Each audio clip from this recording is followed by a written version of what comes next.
बिस्मिल्लाहिर्रहमानिर्रहीम। अस्सलाम वालेकुम स्टूडेंट्स, हमने फ़र्स्ट ईयर की फ़िज़िक्स का chapter 9 electrostatics and current electricity start किया हुआ है और आज के लेक्चर में हम शॉर्ट क्वेश्चन 9.12 टॉपिक का नाम है हमारे पास ओहम्स लॉ, इसको कंप्लीट देखेंगे। मैट्रिक लेवल पे आप इसको एज अ लॉन्ग पढ़ के आए हैं, लेकिन यहाँ पर आप इसको एज अ शॉर्ट प्रिपेयर करेंगे। तो इसकी स्टेटमेंट देखते हैं।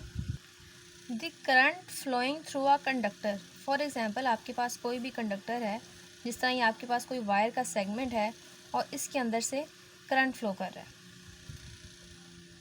Is directly proportional to the potential difference. अब पोटेंशियल डिफरेंस क्या है? अगर हमने इसको किसी भी बैटरी के साथ कनेक्ट किया है, एक टर्मिनल पॉजिटिव है, एक टर्मिनल नेगेटिव है, तो पॉजिटिव और नेगेटिव टर्मिनल की वजह से इसके दोनों पॉइंट्स के दरमियान पोटेंशियल का फ़र्क होगा, जिसको हम पोटेंशियल डिफरेंस कहते हैं और वी से रिप्रेजेंट करते हैं।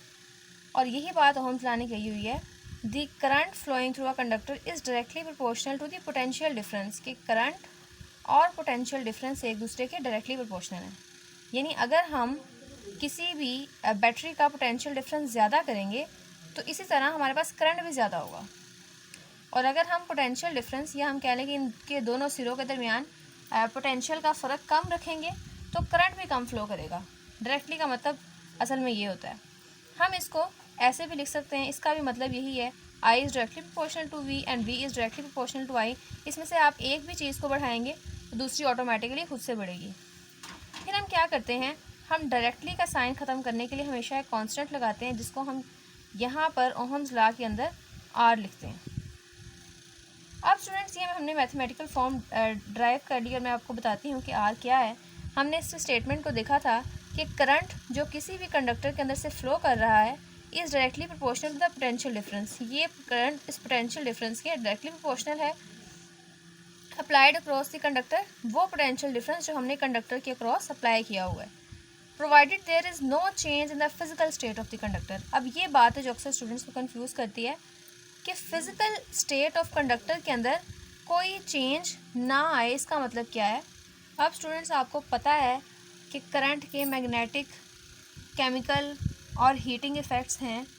यहाँ पर उन्होंने जो फिज़िकल स्टेट ऑफ कंडक्टर की बात की है, इसका मतलब ये है कि करंट गुजरने से या पोटेंशियल डिफरेंस के अप्लाई करने से ऐसा ना हो कि हमारे पास जो मेटेलिक वायर है या कोई कॉपर है या कोई भी कंडक्टर जो हमने इस्तेमाल किया हुआ है वो बर्न हो जाए, वो मेल्ट हो जाए, या उसका टेम्परेचर में इस तरह चेंज आ जाए कि वो लिक्विड गैस या किसी भी फॉर्म में अपने हिसाब से चेंज हो जाए। तो तारों का बर्निंग, तारों की मेल्टिंग, क्योंकि इस तरह हो जाता है कि अगर हमारे पास पीछे से ज़्यादा करंट आ रहा हो, ज़्यादा वोल्टेज हो, तो हमारे घर की चीज़ें भी अक्सर जल जाती हैं और वायर्स भी बर्न हो जाती हैं। तो कंडक्टर की फ़िज़िकल स्टेट में कोई चेंजिंग नहीं आनी चाहिए।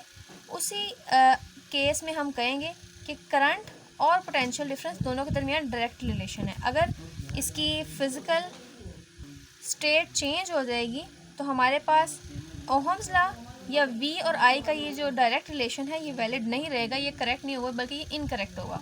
तो ये शर्त है कि आपके पास जो वायर है उसकी फ़िज़िकल स्टेट वही रहनी चाहिए, वो बर्न ना हो, वो मेल्ट ना हो, या किसी तरह से भी उसकी फ़िज़िकल स्टेट लिक्विड, सॉलिड के या गैस के हिसाब से लिक्विड या गैस में वो चेंज ना हो। अब जब हमने मैथमेटिकल फॉर्म ड्राइव की तो हमने एक कांस्टेंट लगाया, V is equals to I R. अब आई आर आपके पास, आर क्या है? आर आपके पास कांस्टेंट ऑफ प्रोपोर्शनैलिटी है, जिसको आप रेजिस्टेंस कहेंगे, यानी कि कंडक्टर की रुकावट। सबसे पहले आप स्टेटमेंट लिखें, फिर मैथमेटिकल फॉर्म लिखें, फिर इसके बारे में बताएं कि रेजिस्टेंस ऑफ द कंडक्टर क्या है। रेजिस्टेंस असल में ऑपोजिशन होती है to the flow of charge carriers. The ऐसा unit of resistance is ohm, इसका ऐसा यूनिट ओहम है और इसको हम ओहम को रिप्रेजेंट करते हैं ओमेगा से। ओमेगा एक ग्रीक लेटर है। रेजिस्टेंस का यूनिट हमारे पास है ओहम। अब 1 ओहम किसके इक्वल है? 1 ओहम को देखने के लिए आपको इसी मैथमेटिकल फॉर्म को देखना होगा जो हमारे पास है, V is equals to I R. इससे R को सेपरेट करें तो हम इसे कैसे लिख सकते हैं? R इस साइड पे रहेगा, I R के साथ मल्टीप्लाई हो रहा है तो इधर आके डिवाइड हो जाएगा। तो हम इस तरह से रेजिस्टेंस की मैथमेटिकल फॉर्म निकाल सकते हैं। और क्योंकि रेजिस्टेंस का यूनिट ओहम है तो हम देखते हैं कि पोटेंशियल डिफरेंस और करंट का यूनिट क्या है। तो पोटेंशियल डिफरेंस का यूनिट वोल्ट है तो आप लिखेंगे 1 वोल्ट, और करंट का यूनिट एम्पेयर है तो आप लिखेंगे एम्पेयर।